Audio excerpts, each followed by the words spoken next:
मैंने सिलेबस को किया था डिवाइड, है ना, डिकोड किया था। आई होप कि आपने देखा होगा वो। Okay nice.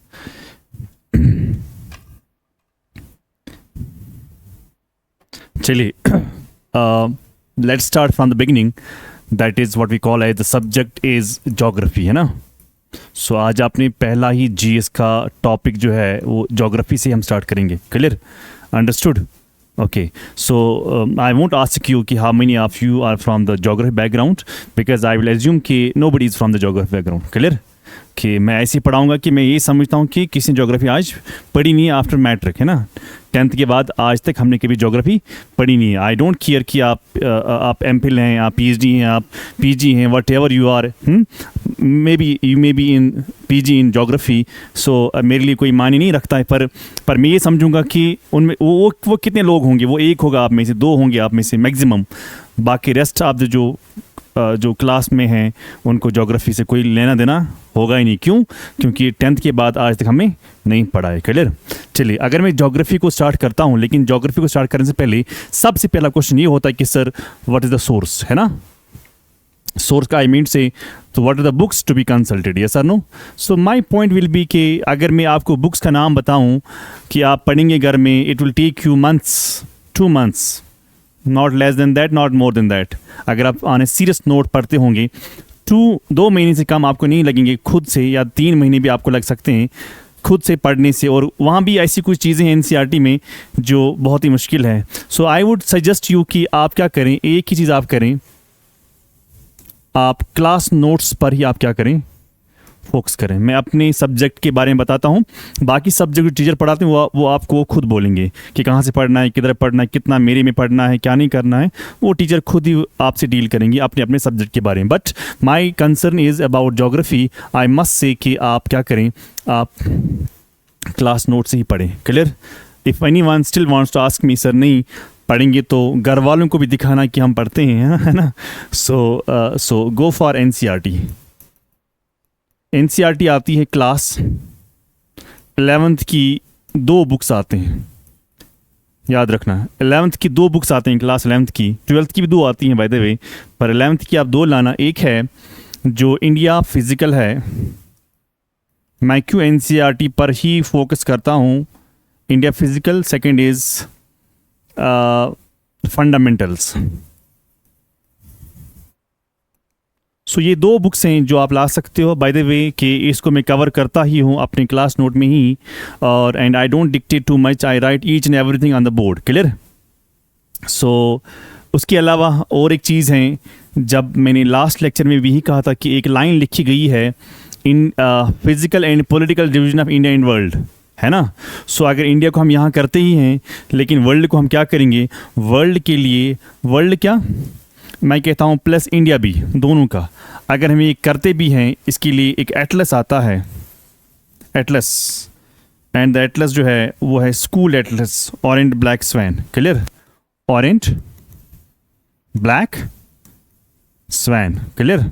सो ये एक एटलस है जो आप ला सकते हो, बाकी मुझ पर छोड़ो। क्लियर?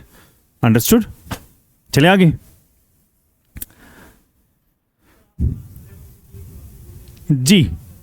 जी हाँ, वो मैंने कहा कि आधे लोग घर वालों को दिखाना होता है कि मैं पढ़ता हूँ, तो आप लाई, शौक से लाई, महंगी नहीं है ये, 80-90 रुपये की होगी, 100 रुपये की होगी मैक्सिमम। ये गवर्नमेंट बुक्स हैं। Why do I focus more on NCERT? Why? Because जब भी एसएसबी या कोई भी एग्ज़ाम जब निकालती है ना, उसके बाद आप क्वेश्चन को ए आंसर करते हो और वही सही होता है जो आपने पढ़ा होता है, लेकिन की में होता है बी आंसर, जिसकी वजह से आपकी सिलेक्शन रुक जाती है। उसके बाद आप क्या करते हो, आप रिप्रेजेंटेशन डालते हो। तो रिप्रेजेंट जब आप डालते हो ना, तो आप क्या दिखाओगे वहाँ पर, आप गवर्नमेंट को जवाब देंगे, गवर्नमेंट बुक से ही देंगे। क्लियर? आप वेबसाइट नहीं दिखा सकते हो, आप चैट जीपीटी से नहीं दिखा सकते हो ना, आप किसी गूगल से कहीं से नहीं दिखा सकते हो ना, विकीपीडिया से ना। अगर आपको दिखाना होगा तो आपको गवर्नमेंट को जवाब देना होगा गवर्नमेंट के बुक से ही। क्लियर? तब जाके बात बनती है। फिर उसके बाद क्या होता है, आपने देखा होगा कि most of the times SSB revise करती है, फिर वो वाले लोग बाहर जाते हैं, ये वाले लोग अंदर आते हैं, यस सर नो। सो ये होता है, पर मेहरबानी करके कोई भी बुक ऐसी वैसी ना लाना कि जहाँ पर आपको लगता है कि नहीं मुझे वो भी पढ़ना चाहिए, मुझे ये भी पढ़ना चाहिए, बाद में हम कुछ भी नहीं पढ़ते हैं तो इसलिए आप अपने आप को ना टाइम ज़ाया ना करना please. So shall I start now. Geography जो है, मैं कहता हूँ कि जोग्राफी वर्ड जो है ये क्या है भाई, ये है combination of two Greek words. ये जोग्राफी एज अ वर्ड जो है ये क्या है, ये कम्बिनेशन है. किस चीज़ का कम्बिनेशन है? दो अल्फाजों का. अब ये दो अल्फाज क्या क्या हैं? दो ग्रीक वर्ड्स क्या हैं? एक है भाई simply geo, second is graphos. Clear? एक है geo, second is what? Second is graphos. अब जियो का मतलब क्या है? जियो का मतलब है बचपन से ही सुना होगा, we call as earth. And graphos का मतलब होता है description, study, detail study. By the way, what is description? Detailed study को ही हम क्या कहते हैं? डिस्क्रिप्शन. क्लियर यहां तक? अंडरस्टूड? साथ साथ में लिखो, मेरे साथ लिखो. नेक्स्ट पॉइंट क्या है? अगर मैं इसको पुट टुगेदर करता हूं, अगर मैं इनको पुट टुगेदर करता हूं तो मैं क्या बोलता हूं? मैं बोलता हूं ये है डिस्क्रिप्शन, डिस्क्रिप्शन ऑफ अर्थ. ठीक है ना? Description of what?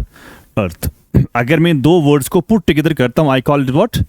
Description of earth. तो मैं ये भी बोलता हूं कि हम ये भी कहते हैं कि जो ज्योग्राफी है इसको हम कहते हैं स्टडी ऑफ, या हम ये भी बोलते हैं ये क्या है? Geography abode of human beings.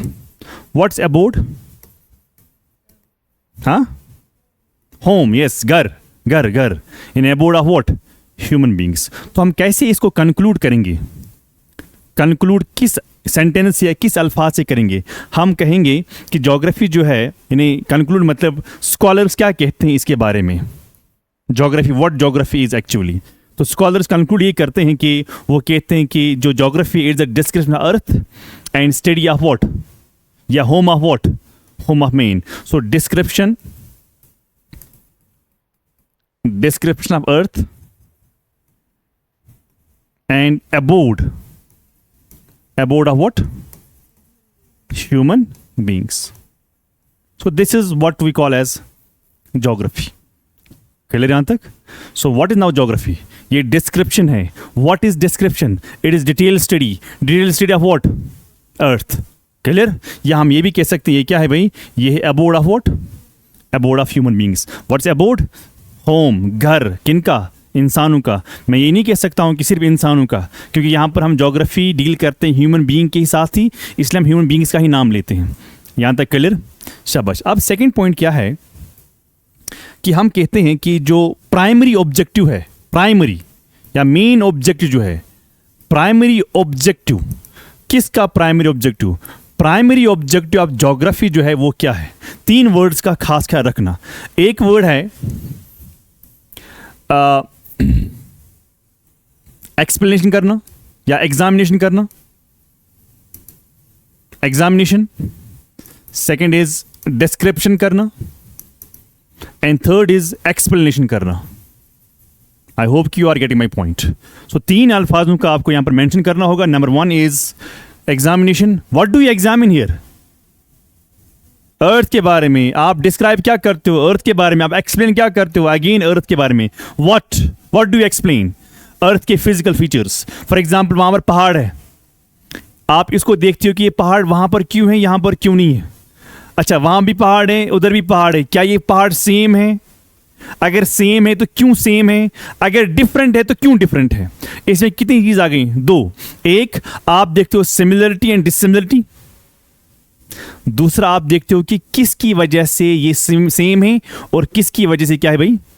Different है. तो हम यहां पर क्या लिखते हैं? एग्जामिनेशन करना, डिस्क्रिप्शन करना और एक्सप्लेनेशन करना. तो इसीलिए स्कॉलर जो हैं वो कहते हैं कि ज्योग्राफी को हम बोलते हैं it should be perceived as areal differentiation. What's areal differentiation? Areal, हाँ, ARIL, areal differentiation.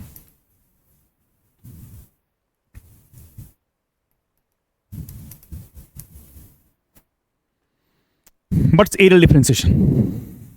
Basic terminology है जी. देखो, एक हम पढ़ते हैं सिमिलरिटी भी, एक हम पढ़ते हैं डिसिमिलरिटी भी, यस सर नो। लेकिन जब हम एरियल डिफरेंशिएशन की बात करते हैं, अच्छा इससे पहले मैं ये चीज़ पहले समझाता हूँ, एक सेकंड। हम कहते हैं कि ज्योग्राफी में हम क्या स्टडी करते हैं? ज्योग्राफी में हम स्टडी करते हैं सिमिलरिटी, ज्योग्राफी में हम स्टडी करते हैं डिसिमिलरिटी, और साथ साथ में हम ये भी स्टडी करते हैं कि what are the force responsible for such change. I hope you are get my point. For example, मैं और ये सेम नहीं है। हम सेम क्यों नहीं है? तो कुछ वजह होगी ना, क्रोमोसोम्स की फर्क है ना, जिसकी वजह से एक मेल हुआ एक फीमेल हुआ, ये सर नो। सिमिलरली अगर वो पहाड़ है, वो पहाड़ क्यों है? क्या वजूहत ऐसे थे वहां पर पहाड़ बन गया, यहां पर पहाड़ क्यों नहीं बना? क्या फोर्स रिस्पॉन्सिबल थे जिसकी वजह से यहां पर पहाड़ नहीं बना, जिसकी वजह से पहाड़ वहां पर बना? सो उसी को हम कहते हैं फोर्सेस। क्लियर? सो हम क्या कहते हैं? Geography is perceived as what? Aerial, AREAL, sorry, aerial differentiation. Areal differentiation में हम क्या करते हैं? हम स्टडी करते हैं डिफरेंसेस। क्या हम स्टडी करते हैं?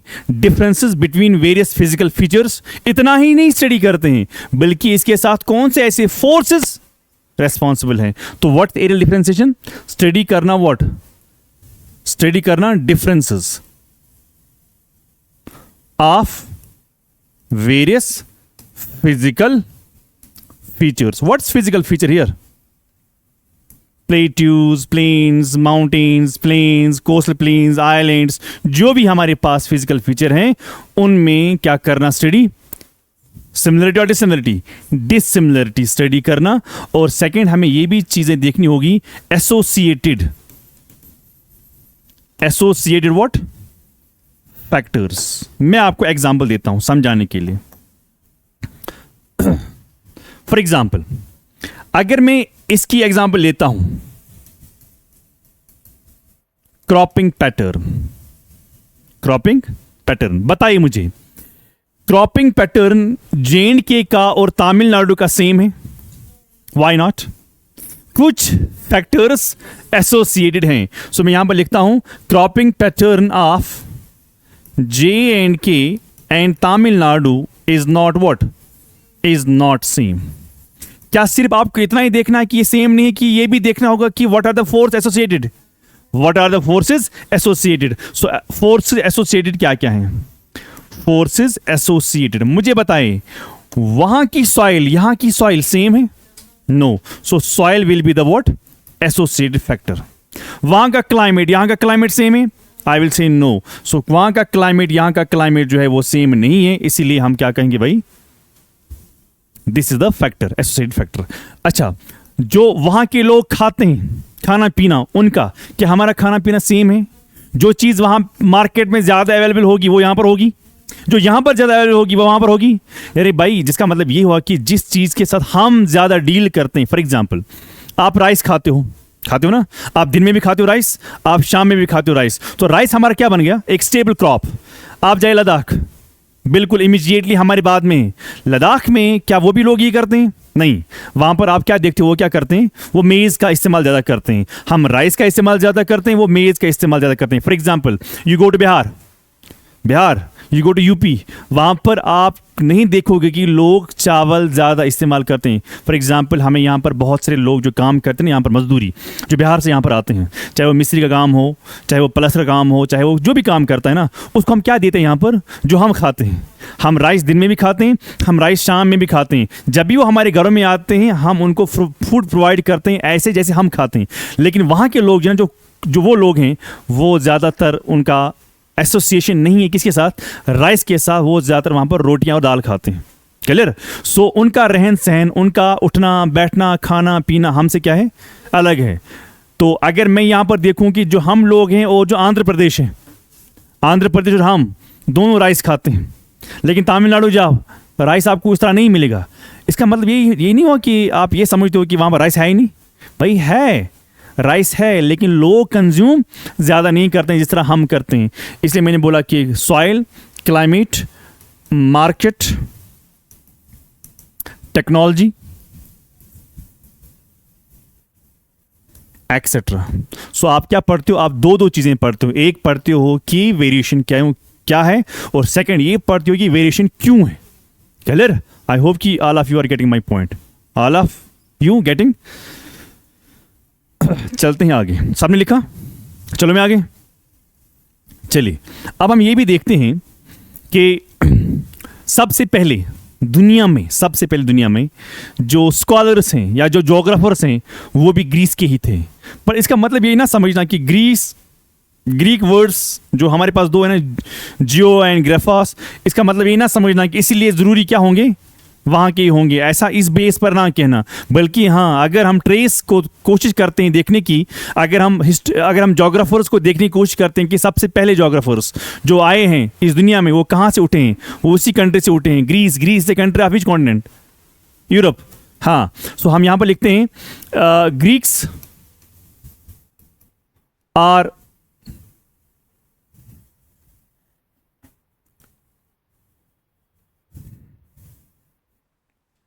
ऐसे लिख सकते हैं,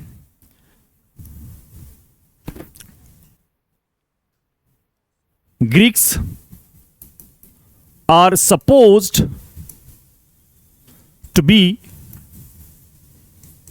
द अर्ली जोग्राफर्स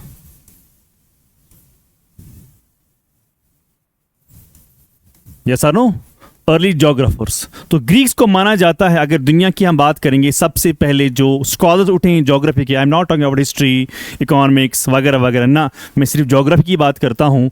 जोग्राफी जो है, इसके स्कॉलर जो उठे हैं वो कहाँ से उठे हैं, वो ग्रीस से ही उठे हैं। यहाँ तक क्लियर। अगर मैं नाम लेता हूँ, फॉर एग्जाम्पल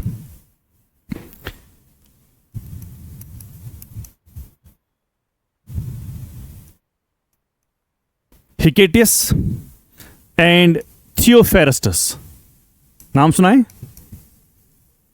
आपने? नाम सुना होगा अगर किसी ने पढ़ा होगा थॉट, चाहे वो जोग्राफिकल थॉट पढ़ो, चाहे आप पॉलिटिकल थॉट पढ़ो, आपने सुना होगा प्लेटो के बारे में, एरिस्टोटल के बारे में, है ना। ऐसे करके बहुत सारे स्कॉलर्स थे। सो हिकेटियस एंड थियोफेरस्टस ये ऐसे स्कॉलर्स हैं जिनको माना जाता है अर्ली जोग्राफर्स। व्हाट?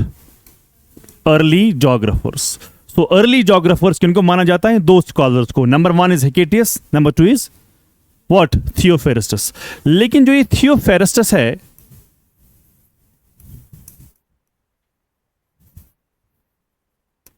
थियोफेरस्टस ने अपने आप को कहा, सबसे पहले इसने अपने आप को कहा, I am the first geographer.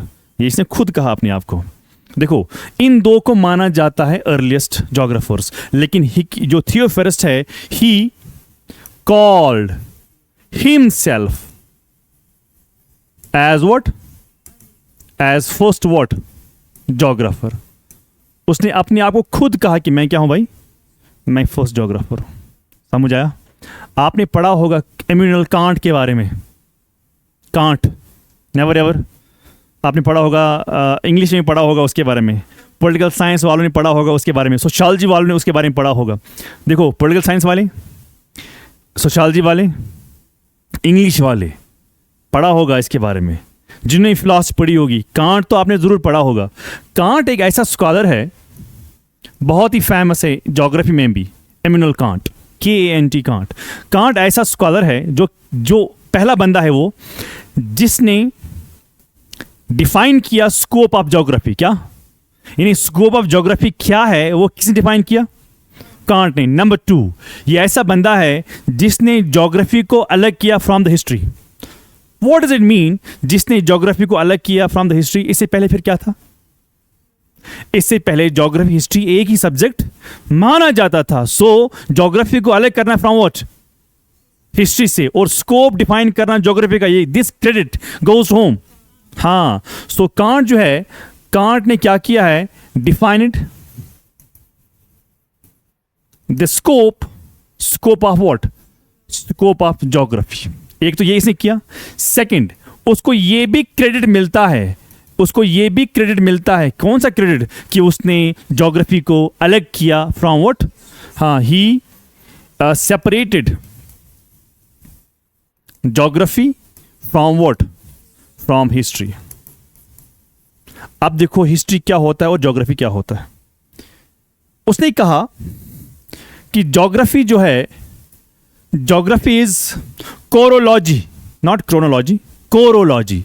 Geography जो है it is chorology, it is CHOROLOGY, not chronology. अब साथ में ये भी कहा कि जो हिस्ट्री है, व्हाट इज हिस्ट्री, हिस्ट्री को कहा व्हाट,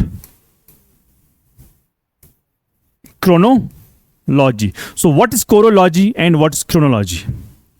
आई होप कि क्रोनोलॉजी में आपको कोई दिक्कत नहीं होगी। क्रोनोलॉजी का मतलब होता है events one after another, yes और नो। जैसे पहले आया था बाबर, जो आप हिस्ट्री में पढ़ेंगे बाय द वे, पहले आया था बाबर, बाबर के बाद कौन आया, हुमायूं के बाद, अकबर के बाद, जहांगीर के बाद उसकी बीवी आई थी पहले, डोंट मिस इट, हाँ प्लीज। तो उसके बाद बाकी बाकी, इसका मतलब क्या हुआ, इसका मतलब हुआ कि आप एक ऑर्डर बताते हो। फॉर एग्जाम्पल अगर मैं यहाँ पर लड़कों या लड़कियों को खड़ा करूँ, सबसे लंबा कौन है, फॉर एग्जाम्पल ए, उसके बाद कौन है बी, उसके बाद कौन है सी, तो आपने क्या बताया, इसको ऑर्डर बताया। सिमिलरली जो हिस्ट्री है, हिस्ट्री का मतलब होता है events of time one after another. So events of time one after what, one after another. यानी पहला ये जंग हुआ, फिर ये जंग हुआ, फिर ये जंग हुआ, फिर ये जंग हुआ, तो आप इसको ऑर्डर में रखते हो ना, यस और नो। लेकिन व्हाट इज कोरोलॉजी, कोरोलॉजी का मतलब होता है units, units of what, earth surface. What does it mean units of earth surface, again वही फिजिकल फीचर्स, वही plateaus, mountains, plains, coast areas, volcanoes, lakes, जिनको हम क्या कहते हैं, units of what. So what is now chorology, chorology is actually geography. तो geography किससे deal करेगा, अर्थ सर्वे के साथ डील करेगा। इसमें क्या क्या आएगा, माउंटेन्स, प्लेट्यूज, प्लेन्स, है ना, हर लैंड फॉर्म आएगा इसमें। लेकिन हिस्ट्री मत करेगा डील उसके साथ। हिस्ट्री किसके साथ डील करेगा, क्रोनोलॉजी के साथ। What is chronology, units of time one after another, clear. या पहले आए थे ब्रिटिशर्स, या ब्रिटिशर्स से पहले आए थे, हाँ आपने पढ़ा होगा, पोर्चुगीज आया था पहले, डच आए थे, ये सर नो, उसके बाद ब्रिटिशर्स आ गए थे, उसके बाद बाकी लोग आए, उसके बाद ब्रिटिश के बाद आज़ादी होगी, उसके बाद हिंदुस्तान की हुकूमत आ गई, ये सर नो। उसके बाद ये कंट्री नहीं थी इकट्ठा, फिर आहिस्ता आहिस्ता कंट्री अलग हो गई, clear. For example Russia, USSR कहलाते थे इसको 991 से पहले, USSR को फिर रशिया हो गया, वाई रशिया। बहुत सारी कंट्रीज ने क्या किया है, आज़ादी ली है, किससे, रशिया से। I hope you are getting my point. So I hope you got the idea. Who is given credit for separating geography from history? It is Immanuel Kant. And who defined the scope of geography? Again, it's who? Immanuel Kant. Clear यहाँ तक सबको? अच्छा, अब मैं कुछ scholars का नाम यहाँ पर लिखता हूँ। जैसे आपने कभी नाम सुना होगा,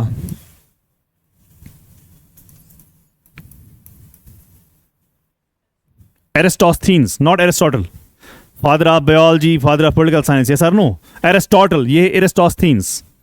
एरिस्टोस्थेनेस ऐसा स्कॉलर है, he himself was from what, Greece, वो भी ग्रीक का ही था। पर क्या है, he is the person who he coined the word geography. अगर कल सवाल यही आएगा, who among the following ABCD, हाँ, coined the word what, geography, तो ये किसने किया है coin, and defined it as the study of earth as a home of what, human beings। HB मतलब human beings, clear, लिखा सबने। सो ही इज वो एरिस्टोस्थेनेस, और इसी को माना जाता है ट्रेडिशनल या classical father of what, geography, clear. और किताबें आप निकालोगे वहां पर किसी और का नाम होता है, but some of the source write कि he is what, the father of what, traditional और क्लासिकल व्हाट, ज्योग्राफी। और एक स्कॉलर है जो मॉडर्न, ये था, ये पता ही कब की कहानी है, ये है 3rd सेंचुरी की कहानी है। ये आज की कहानी थोड़ी है, 3rd सेंचुरी की कहानी है, बहुत टाइम पहले। मॉडर्न स्कॉलर की अगर मैं बात करता हूं, मॉडर्न स्कॉलर की अगर मैं बात करता हूं, उसमें आता है इंपॉर्टेंट पर्सनैलिटी जो है, दैट इज हार्टशोन, HARTSHONE, हार्टशोन। हार्टशोन क्या कहता है, व्हाट ज्योग्राफी? ये था क्लासिकल डेफिनेशन, एरिस्टॉस ने दे दिया है। लेकिन मॉडर्न जो perhaps he was from USA, तो इसने क्या कहा है कि what is geography? So you right, geography is concerned, याद करना इन डेफिनेशंस को, कुछ भी सवाल आ सकता है। Be prepare for each and every direction और angle of the question. Geography is concerned to provide, geography is concerned to provide accurately, orderly and rational description and interpretation of earth's surface। याद रखना। सो what is what, हाँ, हार्टशोन क्या कहता है? It is, अगर याद नहीं रहेगा ना, हेलो, अगर याद नहीं रहेगा ना, कम से कम 3 अल्फाजों का मेंशन जहन में रखना, accurately and orderly and rational description. मत रोचन सारे डेफिनेशन याद किए। सो व्हाट, कम से कम 3 अल्फाजों का। मे बी कल सवाल आएगा, which of the following words we are not use by Hartshorne in his definition of geography? So you must know at least 3 words which he actually mentioned in his definition. Clear? बस ज़्यादा definition याद करने की ज़रूरत नहीं है। These are the famous personalities जिनके बारे में आपको पता होना चाहिए। He was from Greece, he was perhaps from USA. Clear? Understood? चले हम आगे।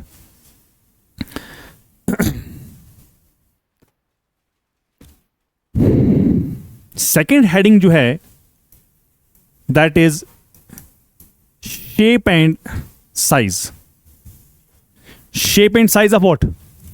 शाबाश, ऑफ अर्थ। इस पर भी सवाल एक बार आया है एसएसबी में, इस वाले टॉपिक पर।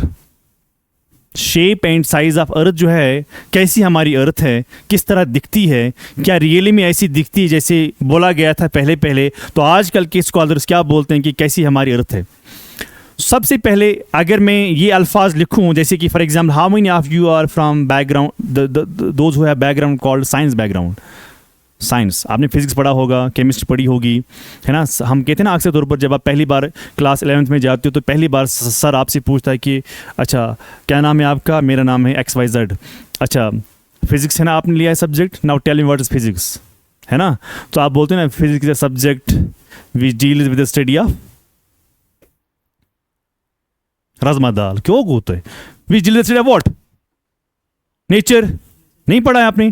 Chemistry, similarly chemistry science which deal with the study of what? We have biology which deal with the study of what? We have for example the science called pedology, study of soil, पढ़ा होगा ना आपने। Petrology, study of rocks. Similarly we have a science called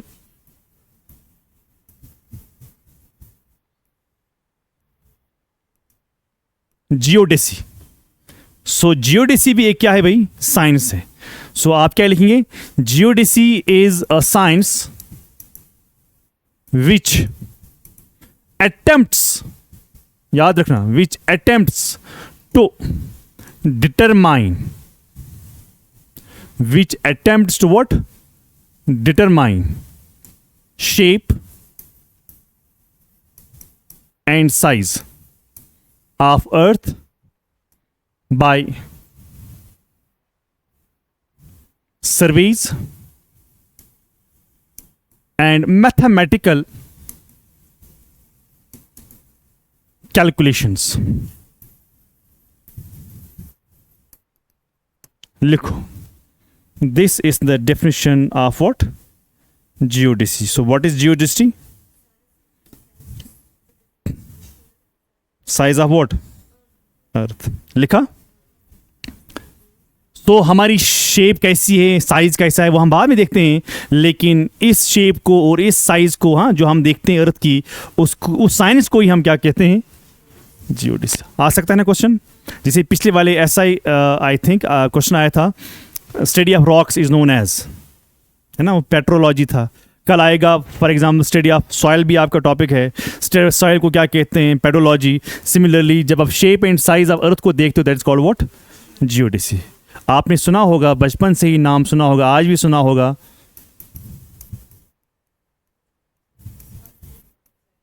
तो हमने जो science पढ़ी थी ना, वो हमने उर्दू में पढ़ी थी बचपन में, तो उसने हमें पढ़ाया जाता था इसाक न्यूटन, अगर पता होगा आपको।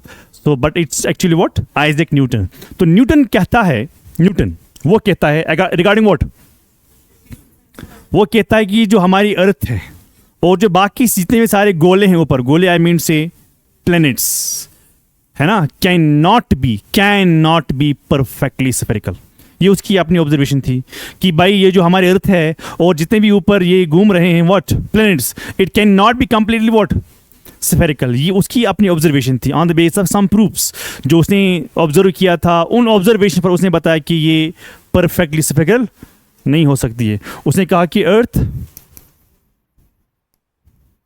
And other planets can not को अंडरलाइन करना, can not be what, perfectly what, spherical. ये नहीं हो सकते हैं स्फेरिकल। अपनी ऑब्जर्वेशन, आप ऑब्जर्वेशन पर नहीं जाएंगे ना, then it will take time, lot of time. उसने क्या देखा क्या नहीं देखा वगैरह वगैरह। आधे लोग ऐसे थे जिन्होंने ज़मीन पर क्या किया, पोल रखा, फिर शेड देखी, उसकी बुनियाद पर कहा कि नहीं अर्थ की शेप कैसी हो सकती है, अपनी अपनी ऑब्जर्वेशन। इसी तरह एक स्कॉलर है जिसका नाम है एरिस्टोटल, नाम सुना तो होगा, नॉट एरिस्टोस्थेनेस जो भी आपने ऊपर लिखा। He is the person who coined the word called what, geography. So please make sure कि आप गलत ना करें। एरिस्टोटल पहला बंदा था जो इससे पहले आया। ये आया था, ये बातें हैं 1687 की, और ये बात जो है ना ये है BC की। पहले ये आया था कि पहले वो आया था, पहले ये आया था। Aristotle was the first person in the world who said the shape of earth is spherical. यानी हु का था, was first person who held that the shape of earth is what,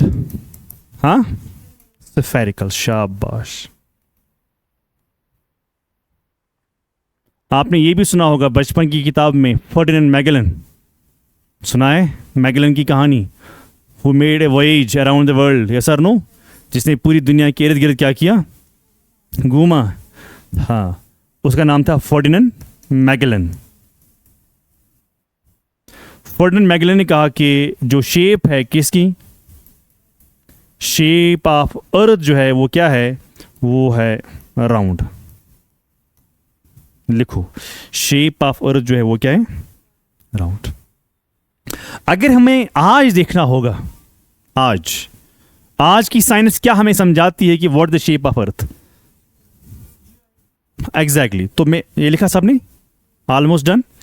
तो आज की साइंस क्या कहती है कि what is the shape of earth. जो साइंस है, प्रेजेंट साइंस है, प्रेजेंट साइंस हमें क्या बताती है कि आज की शेप जो है वो क्या है, किसकी, जियोइड। क्लियर। आज की साइंस हमें ये बताती है कि जो प्रेजेंट साइंस जो है वो कहती है कि जो शेप ऑफ अर्थ जो है it's what, it is geoid. अब जियोइड को आप कैसे पढ़ेंगे, आप इसको 2 बार पढ़ना, ओ को 2 बार पढ़ना, GEO, उसके बाद OID, ओ को 2 बार पढ़ो आप। एक है जियो, एक है भाई ऑइड। तो जियो का मतलब क्या है, अर्थ। ऑइड का मतलब क्या है, शेप। तो आप कंक्लूड क्या निकलेगा, शेप ऑफ व्हाट, आज क्या रहा हो मतलब। जियोइड का मतलब होता है, जियो मीन्स अर्थ, ऑइड मतलब shape, conclude shape of earth. या हम ये भी कह सकते हैं यूनिकली अर्थ लाइक। बताइए कैसी आप शेप ऑफ अर्थ, कुछ कंक्लूड निकला है यहां पर ना, लिखो ये सारी सेंटेंस लिखा क्या करें। Now, if I have to tell you what is the definition of geoid, so you can write it is a sphere through the mean height and mean depth, mean समझते हो, average, mean depth, mean height and mean depth of average mean sea level, sea level समझते हो, average mean sea level. देखिए भाई क्या है, जो आपके गोला दिखता है ना, गोला समझते हो, अर्थ, अगर मैं आपको दिखाऊं ग्लोब, ग्लोब पर अगर हाथ रखेंगे ना, ये स्मूथ है, यस सर नो, स्मूथ। लेकिन क्या अर्थ ऐसी है ना, कहीं ऊंचाई पहाड़ होगा, प्लेन होगा, कहीं गहराई होगी समंदर के हिसाब से, yes sir no. So if I say for example, this is the earth, yes, क्या अर्थ ऐसी ही होती है? Answer is no. Why? Because somewhere you have mountains like this. Yes or no? Somewhere you have oceans like this. Yes or no? Somewhere you have again mountains like this. Somewhere you have oceans like this. अब आप कहोगे sir ये तो star बन गया ना। आपको क्या कंसिडर करना है, आपको मैंने ये यहाँ दिखाया ना, आप समझ लेना कि इट इज़ लाइक दिस, पहाड़ है। आपको मैंने ये इधर दिखाया ना, आप ऐसा ना समझना, आप समझना ये ज़मीन के अंदर है, समुद्र है ना। So I say this is water, this is mountain, again mountain, ये है वाटर, ये है mountain, and again this what, water. Clear?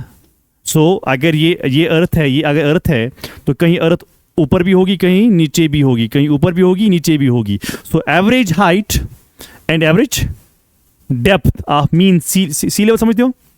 What is sea level? Why do we use sea level always? Why don't we say river level? Why don't we say any other lake level? शाबाश। क्योंकि near to what?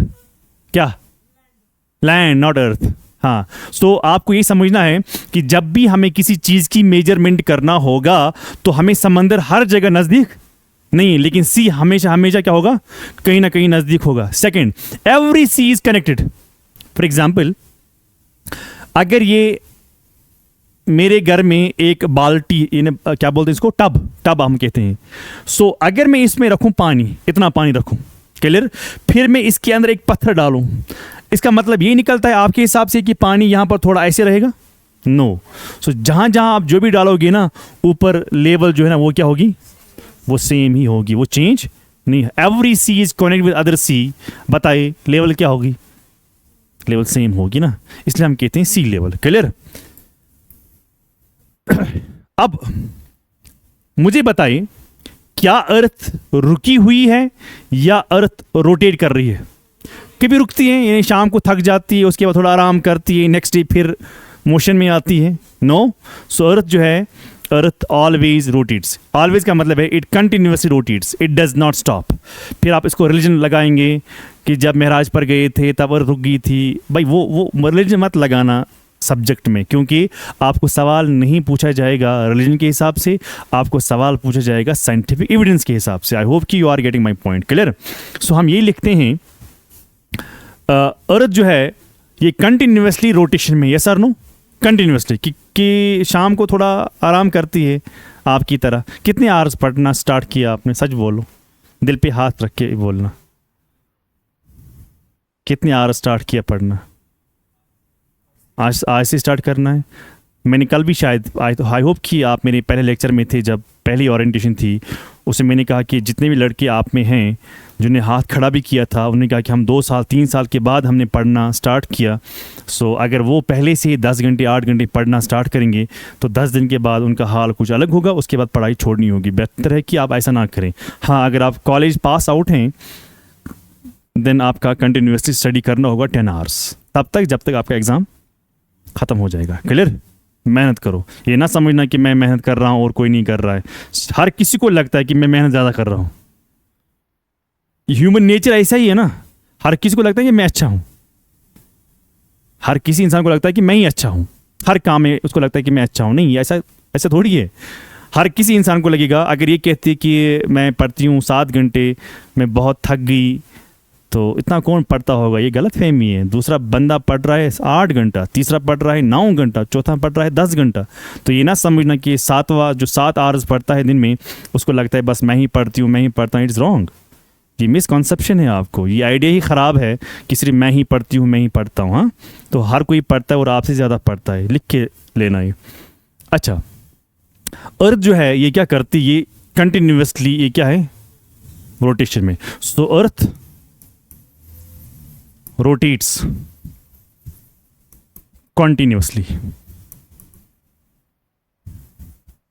लिखो, अर्थ जो है ये क्या करती है, ये कंटिन्यूसली क्या करती है, हाँ, रोटेट करती है. जब ये कंटिन्यूस रोटेट करती है, किसके इर्द गिर्द रोटेट करती है ना, that is called revolution on its own.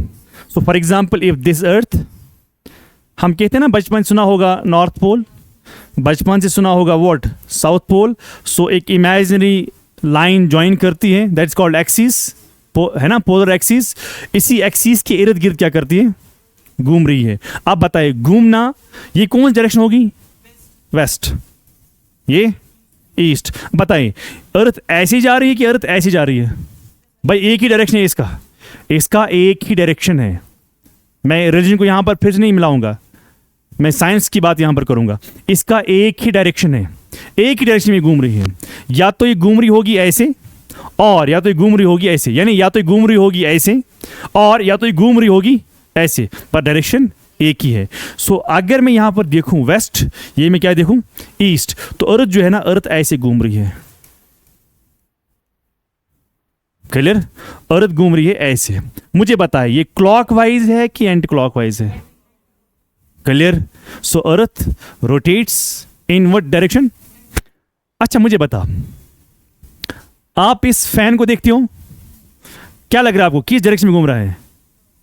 अगर मैं यहां से देखूं तो किस डायरेक्शन में घूमेगा, सेम डायरेक्शन जिस डायरेक्शन में आपको लग रहा है.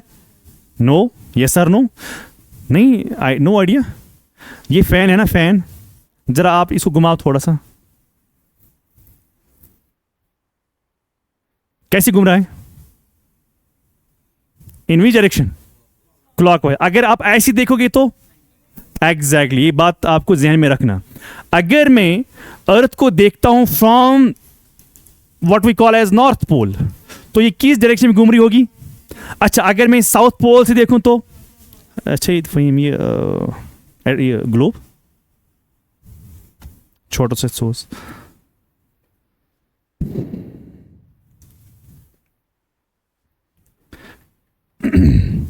सो अर्थ रोटेट्स कंटिन्यूसली, मगर कैसे मैं दिखाऊंगा. ये हमेशा रोटेट करते हैं west to east, west east. हम तवाफ भी करते हैं काबे को एंटी क्लॉकवाइज, पता है ना आपको. So west to east, earth always rotates from west to east. ये करती है मगर किस डायरेक्शन में, एंटी क्लॉकवाइज, व्हेन विव्ड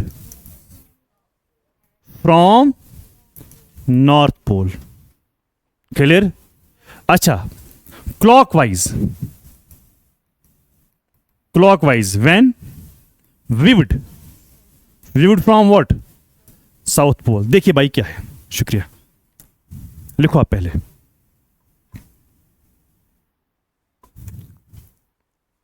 लिखा ऑलमोस्ट ऑल. क्या लिखा, अर्थ जो है वो रोटेट करती है कंटिन्यूसली, स्टॉप नहीं करती है, कंटिन्यूसली मोशन में है.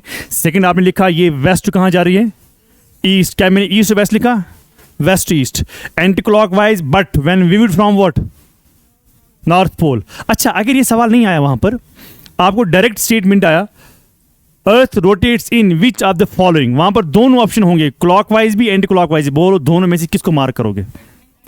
क्लॉकवाइज क्यों नहीं करोगे मार्क, क्योंकि हम रहते हैं नॉर्दर्न हेमिस्फीयर में, इसलिए हम अपने हिसाब से क्या करेंगे. If we would have been from South Africa, तो फिर हम कैसे आंसर करेंगे, क्लॉकवाइज. अब देखिए भाई, यहां पर ये कौन सा पोल है, ये कौन सा पोल है, साउथ पोल. शाबाश. ये जाएगा इधर कि ये आएगा इधर, ये क्या है आपका वेस्ट, ये क्या है आपका ईस्ट. अब देखिए, this is the direction of the earth. मुझे बताइए, अगर आप व्यू करोगे इसको फ्रॉम द नॉर्थ पोल, कैसा है, एंटी क्लॉकवाइज. अगर आप इसी को व्यू करोगे, मैं ये चेंज नहीं कर रहा हूं, ये डायरेक्शन सेम है, देखो यही डायरेक्शन है. अगर आप व्यू करोगे इसको फ्रॉम द साउथ पोल, बताइए, आई होप कि you got the idea. So when viewed from the north pole it is anti clockwise, when viewed from the south pole it's what, clockwise. समझ आया सबको, clear, understood, doubts है कहीं. एक बार भाई, ये क्या तमाशा है? चलो देखो देखो देखो, ये नॉर्थ पोल, ये साउथ पोल, नॉर्थ पोल मांगे शिफ्ट। अब देखो ये है वेस्ट, वो क्या है, मेरा भी ये है, देखो मेरा ये है वेस्ट, ये मेरा ईस्ट, तब भी ये है ना वेस्ट, एज्यूम करो कि आप मेरी जगह पर हो, ये वेस्ट ये ईस्ट, मेरे हिसाब से भी वेस्ट ईस्ट है, आपको ये है वेस्ट, वो क्या है ईस्ट, आपके हिसाब से भी वेस्ट ईस्ट ही जा रहा है। क्लियर? फिर मैंने कहा अगर आप वेस्ट ईस्ट कर रहे हो मगर you are viewing the earth from north pole, in which direction the earth is rotating, same यहां ही ऐसे ही रखो, साउथ पोल से व्यू करो। घर में एक बार करना, फैन को यहां से भी देखना, फैन को यहां से भी देखना, आपको लगेगा कि ये दो डिफरेंट डायरेक्शंस है। पता है डायरेक्शन क्यों लग रहा है different? Because you are changing your angle. Clear? Understood? अच्छा मुझे बताओ, जब अर्थ रोटेट करेगी क्या अर्थ की शेप ऊपर से लेके नीचे तक सिलेंडर जैसी रहेगी या ये चेंज करेगी अपनी शेप? शाबाश। जैसी जैसी फॉर एग्जांपल बैलून देखा है, बैलून एक होता है बैलून जिसमें फूंक भरते हैं, वो लंबा जैसा होता है, एक होता है बैलून जिसको वो हार्ट बनता है, यस सर नो, एक वो बैलून होता है जो पूरा गोल बनता है। आप गोल की बात हम करेंगे। इस को फूंक भरने से पहले मैं हर क्लास में ये एग्जांपल देता हूं because this suits the best example. इसको फूंक भरने से पहले पानी इसमें डालो, आपने पानी डाला, से for example half of the गिलास आपने इसमें पानी भरा, उसके बाद आपने इसको फूंक भरा, आपने इसको बड़ी बॉल बनाई। क्लियर? फिर जहाँ से आपने इसको वो ना नॉट किया ना, टाइट बंद किया आपने वहाँ पकड़ा और नीचे पकड़ा, फिर आपने इसको हाथ में रखा। बताइए पानी कहाँ पर है? पानी होगा नीचे जहाँ मेरा दूसरा हाथ है। फिर आप क्या करते हो, इसको आप रोटेट करो, घुमाओ, फास्ट स्पीड से घुमाओ। बताइए पानी कहाँ रहेगा? पानी व्हाट साइंस सेज, पानी कहाँ रहेगा? पानी फिर भी सेंटर में रहेगा। अब सेंटर दो हैं, मान लो कि ये हॉल जो है इट्स अ बैलून, अब सेंटर है इसके दो, एक सेंटर हो गया इधर सेंटर, एक सेंटर हो गया वॉल का सेंटर। बताएं व्हाट साइंस सेज, पानी कहाँ रहेगा? वॉल। ये पानी क्या करेगा इस वॉल को? ये इसको पुश करेगा। अब बताइए जो चीज बीच में जिसको पुश किया जाएगा वो दूर हो जाएगी, बालिज जिसको हम कहते हैं। अगर बीच में बालिज हो जाएगी, टॉप और बॉटम को क्या हो जाएगा? वो नजदीक आएगा। Yes sir no? ना समझा नहीं कि किसी चीज को आप बीच में खींचो, टॉप और बॉटम को क्या हो जाएगा? मैं मानता हूं यहां पर देखो आप, सॉरी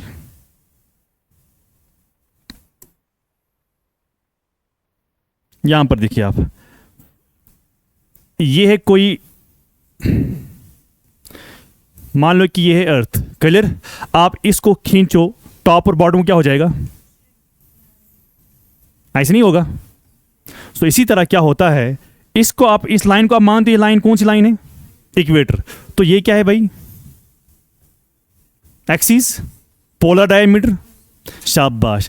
जब भी आप अर्थ को देखते हो, जब अर्थ नाचती है, बहुत स्पीड से नाचती है, फिर वो अलग क्वेश्चन है हमें क्यों नहीं फील होता है वगैरह वगैरह, वो अलग बात है। अर्थ जो है ये बहुत स्पीड से घूम रही है, जिसकी वजह से क्या हो रहा है, इक्वेटर पर ये बालिज होती है। क्लियर? इक्वेटर पर ये बालिज होती है और जो टॉप और नॉर्थ पोल साउथ पोल जो है वहां पर फ्लैट हो जाती है। अब बताइए यहां से ज्यादा डिस्टेंस होगी कि यहां से यहां ज्यादा डिस्टेंस होगी? होगा ना। सो इसलिए हम क्या लिखते हैं यहां पर, पॉइंट नंबर 1, अर्थ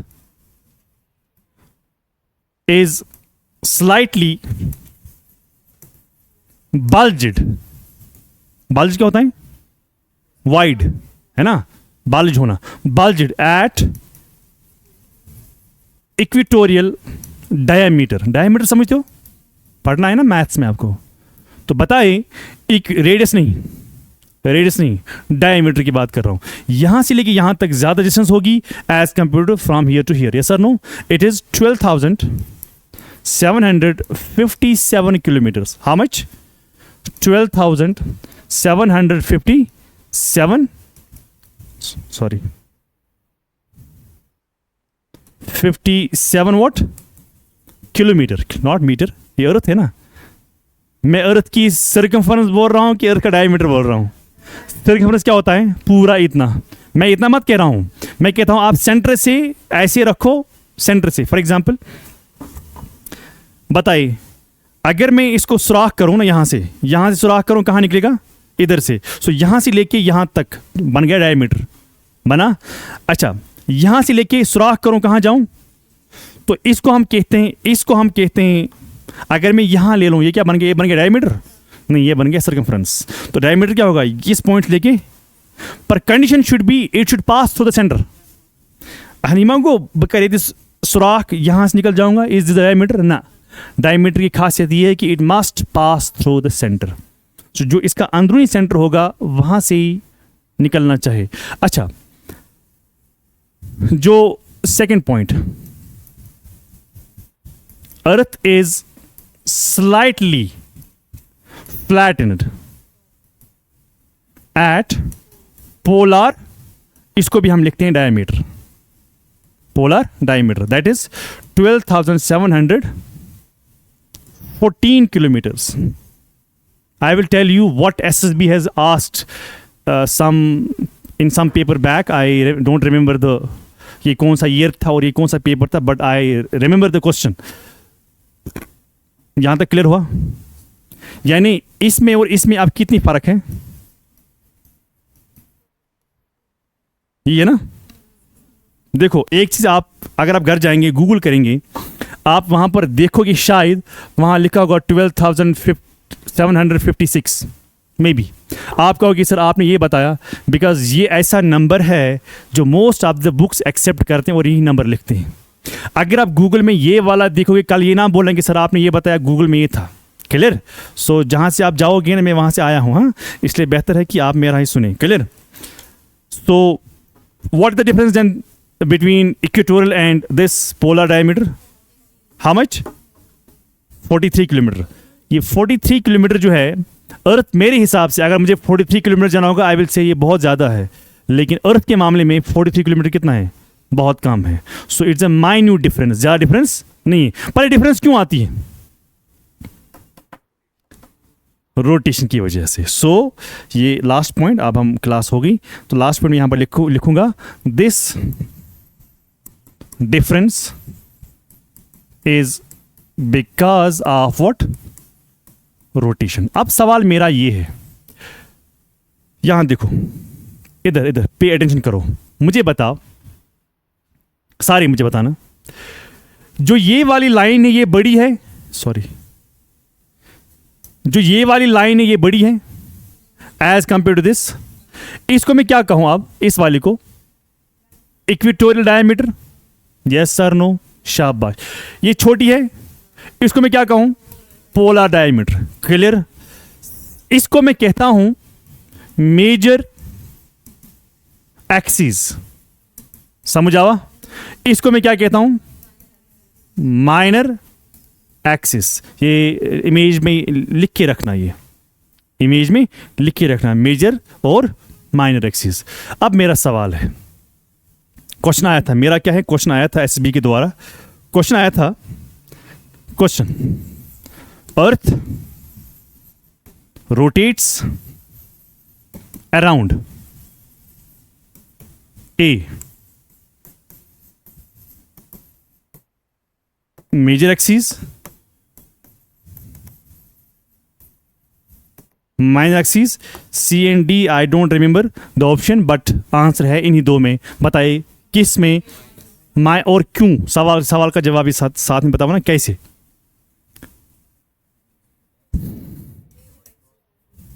शाबाश।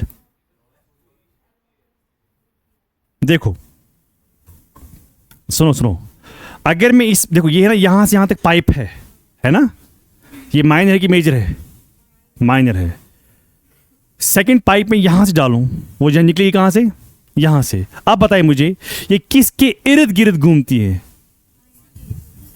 कि मेजर इर्द गिर्द, देखो इसके इर्द गिर्द घूमती है ना, कि इसके इर्द गिर्द घूमती है? हाँ, ये क्वेश्चन आया था। So it rotates around what, minor axis. So कल अगर सवाल ये आएगा, earth is slightly misshaped, maybe this can be asked to, कोई भी सवाल आ सकता है, ये भी सवाल आ सकता है, अर्थ जो है, अर्थ इज मिसशेप्ड।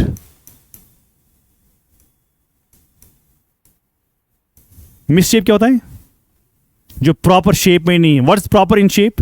फॉर एग्जाम्पल आप पढ़ते हो ट्रायंगल, स्क्वायर, रेक्टेंगल, रोम्बस, पढ़ते हो ना साइंस में, दे आर सर्कल, यस और no, they are proper in shape. What? Earth is not proper in, why? Because of spinning. What is spinning here?